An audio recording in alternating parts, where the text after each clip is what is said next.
So one of the questions that you may be asked in terms of a probability distribution is what is the skew of this? Looking at just this table, you really can't tell, but you can graph it in Excel.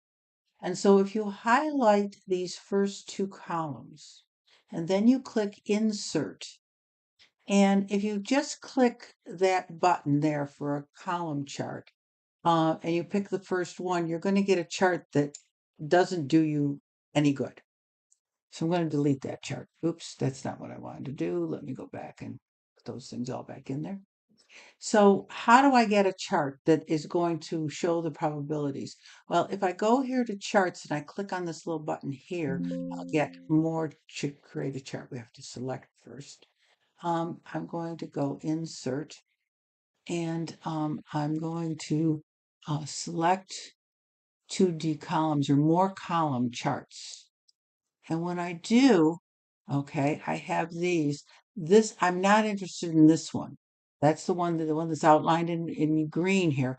I'm not interested in that one because that I know isn't going to give me what I want. If I use my arrow key and click over to this clustered column chart, this shows what I need. These are the values of X, and these are the values of the percentages, the probabilities. They could be frequencies, but in this case, there happen to be probabilities. And I click OK. And now I have my chart. I can label my chart if I want by clicking here, chart design. I can add elements to the chart. I can add a chart title. I can add axes titles. I can do all sorts of things. But what I'm only interested in is which way does it slant?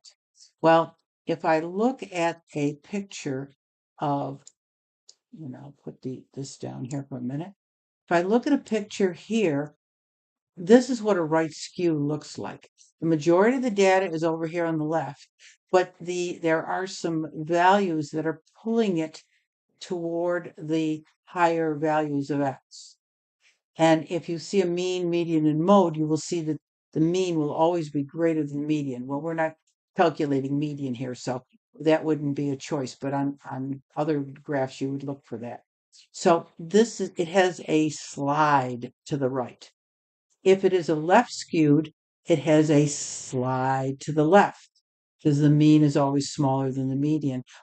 So now I take my picture and I look at it and I see, okay, if I draw a line that goes up and then slides to the right. Therefore, it is a right skewed graph. Thank you.